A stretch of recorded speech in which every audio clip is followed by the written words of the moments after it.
करना है। संगीत जी का स्वागत हमें राष्ट्रीय विद्यार्थी की तरफ से करना है।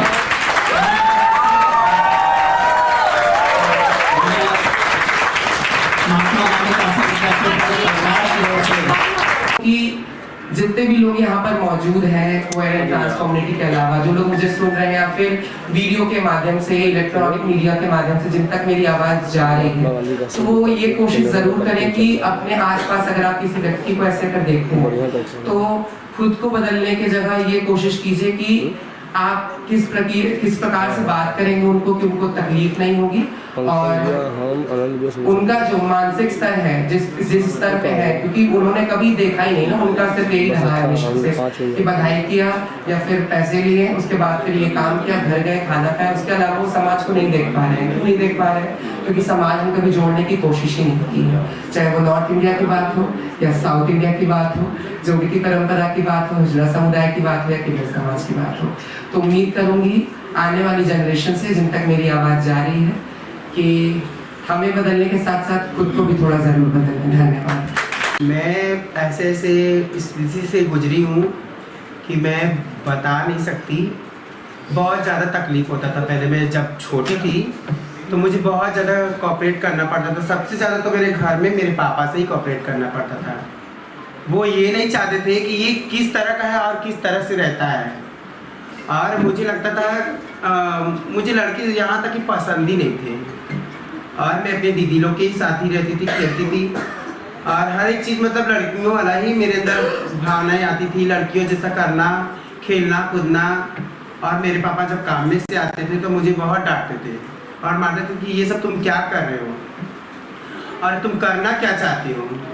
उन्होंने मुझे बहुत पढ़ाने की कोशिश की और मार मार कर लेके गए, स्कूल छोड़ के आए, फिर भी मेरा दिल नहीं लगता था पढ़ने में, दिल नहीं लगता था कि मैं पढ़ सकूं या कुछ कर सकूं। मैं अपने आप को सोचती कि मैं ही इस दुनिया में अकेली हूं क्या, ऐसे मेरे साथ ही क्यों हो रहा है, हम ऐसे क्यों हैं। मुझे बहुत ज़्यादा गिल्टी फील होता था, अपने आप से ही फील होता था कि हम ऐसे क्यों हैं और मेरे जैसा क्यों कोई और नहीं दिखता है। मैं घर से बाहर कभी गई नहीं और घर के अंदर ही अंदर रहती थी। अपने आप को बहुत अकेला फील करती थी कि मैं अकेले ही रहूँगी तो ज़्यादा बेटर रहेगा, और मुझे ज़रा सा भी अच्छा नहीं लगता था कि हम क्या करें, ऐसा लग रहा था मुझे। तो मेरी फ्रेंड रागनी सबसे पहले मिली और मेरी मोनिका मिली। कोई ये ना कहे मेरे को कि तुम्हारा डिप्रेशन इसीलिए है क्योंकि तुम क्वियर हो, तुम अपनी क्वियरनेस हटा दो, डिप्रेशन अपने आप गायब हो जाएगा। अब भैया इनको कौन समझाए कि मैं डिप्रेस्ड इसीलिए नहीं हूँ क्योंकि मैं क्वियर हूँ। तो मेरे भाई, बंधु, दोस्त, साथी मुझे ये ना मैसेज करे कि चल घाट पे चल के आ जाते हैं, डिप्रेशन सब खत्म हो जाएगा। क्योंकि घाट से चलने से अगर डिप्रेशन खत्म होता तो बनारस। इसके अलावा ज़्यादातर मेरी बातचीत आई थिंक हमारे कम्युनिटी के बच्चों के लिए है, और मैं होप कर रहा हूँ कि बाकी सब उससे उनको पकड़ के रखो। जो हमने हग डे पे स्लोगन्स करे थे या जो हमने झपियाँ पाई थी उनको याद करूँ, क्योंकि इंटरनेट लोगों के प्रति धन्यवाद ज्ञापन करने के लिए मेरे पास कोई शब्द नहीं है, बस इतना है। जाना चाहता हूँ कृपया आएँ, अपने जो भी कटु अनुभव हैं, आपके जो अपने विचार हैं यहाँ पर रखें। आरोही जी, पूरा परिचय दीजिएगा। जी, मेरा नाम आरोही है और मैं किन्नर समाज से हूँ और मैं बनारस की रहने वाली हूँ मूल रूप से। मैं बनारस में रह करके क्वेयर एंड ट्रांस राइट्स पर काम करती हूँ। आज किस तरह कार्यक्रम क्या? हाँ जी, आज कार्यक्रम क्या है, क्या? आज का जो कार्यक्रम है महात्मा गांधी काशी विद्यापीठ यूनिवर्सिटी में ट्रांसजेंडर सेल है, जो कि इस यूनिवर्सिटी में पढ़ रहे जितने भी ट्रांसजेंडर बच्चे हैं या फिर बाहर से जो बच्चे जो सपोर्ट चाहते हैं यूनिवर्सिटी में पढ़ने के लिए, तो उन्हीं मुद्दों से रिलेटेड बहुत सारी बातें आज यहाँ पर होने वाली, हमारे जीवन के बारे में कि हमारा सफ़र क्या रहा है जीवन को लेकर के, और हम कैसे अपने समाज को, आने वाले बच्चों को, आने वाली पीढ़ी को कैसे अपलिफ्ट कर सकते हैं। तो उससे रिलेटेड बातें आज यहाँ पर होने वाली हैं। खास बातें क्या रहेंगी? खास बातें ये रहेंगी कि हम जो मेन स्ट्रीम है, मेन स्ट्रीम से जुड़ करके काफ़ी जो नई बातें हैं जो हम तक ही रह जाती है, सिर्फ वो नए लोगों को बता पाएंगे। वो एक हेट्रोसेक्सुअल सोसाइटी जैसे आप सभी व्यक्ति हैं, स्ट्रेट व्यक्तियों को बता पाएंगे कि एक ट्रांसजेंडर व्यक्ति या एक क्वेयर व्यक्ति की क्या क्या समस्याएं होती हैं और उन समस्याओं से कैसे निजात पाया जा सकता है, या फिर ऐसे व्यक्तियों से किस प्रकार से वार्तालाप करना चाहिए कि उनके मानसिक मानसिक तनाव उन्हें इस प्रकार का ना हो।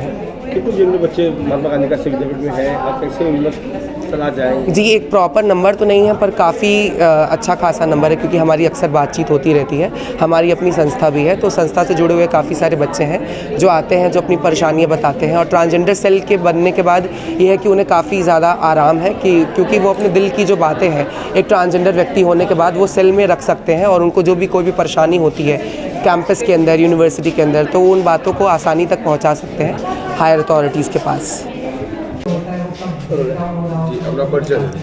हेलो, मेरा नाम टैन है और मैं एक नॉन बाइनरी व्यक्ति हूँ। मेरे सर्वनाम वो और वे हैं।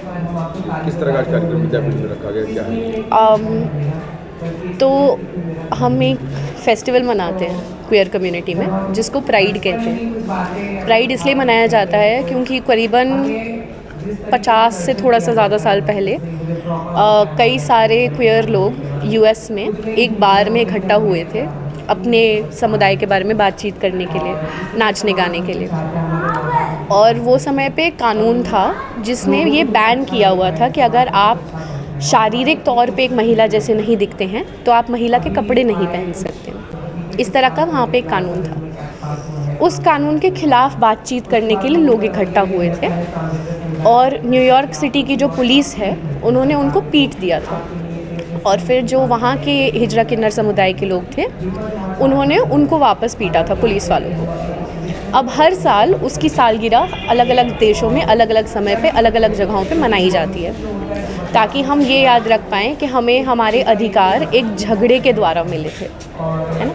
हम इंडिया के संदर्भ में भी अगर देखें तो सेक्शन 377 सिर्फ तब हटा जब हम झगड़े उसके लिए। अगर हम ये देखें कि ट्रांस राइट्स एक्ट आया तो वो भी इसीलिए आया क्योंकि हम झगड़े उसके लिए, क्योंकि हमने केस दर्ज किए।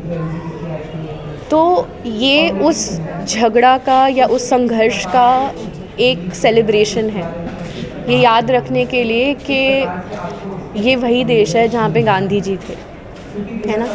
प्रोटेस्ट, विरोध करना हमारे खून में है।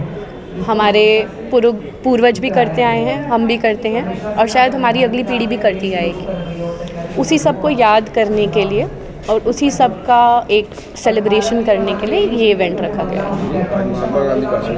बच्चों के बीच में आगे क्या उनको संदेश देना चाहिए? पहली बात तो यहाँ पे बच्चे नहीं हैं, है ना। ये सब 18 साल से ऊपर है, मतलब ये छात्र हैं, बच्चे नहीं हैं।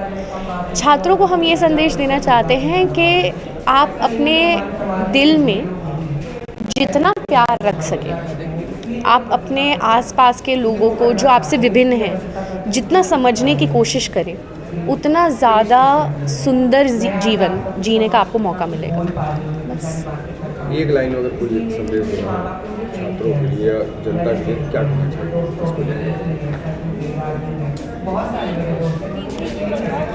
अपने देश की हिस्ट्री को मत भूलो, दूसरे देशों की हिस्ट्री को मत भूलो। चाहे आप साइंस पढ़ते हो या आप कुछ भी पढ़ते हो, हिस्ट्री जानना बहुत इम्पॉर्टेंट है। अगर हिस्ट्री पता है तो फ्यूचर सही है, अगर हिस्ट्री नहीं पता है तो हिस्ट्री विल रिपीट इटसेल्फ और फिर आपका क्या हाल होगा वो भगवान जाने।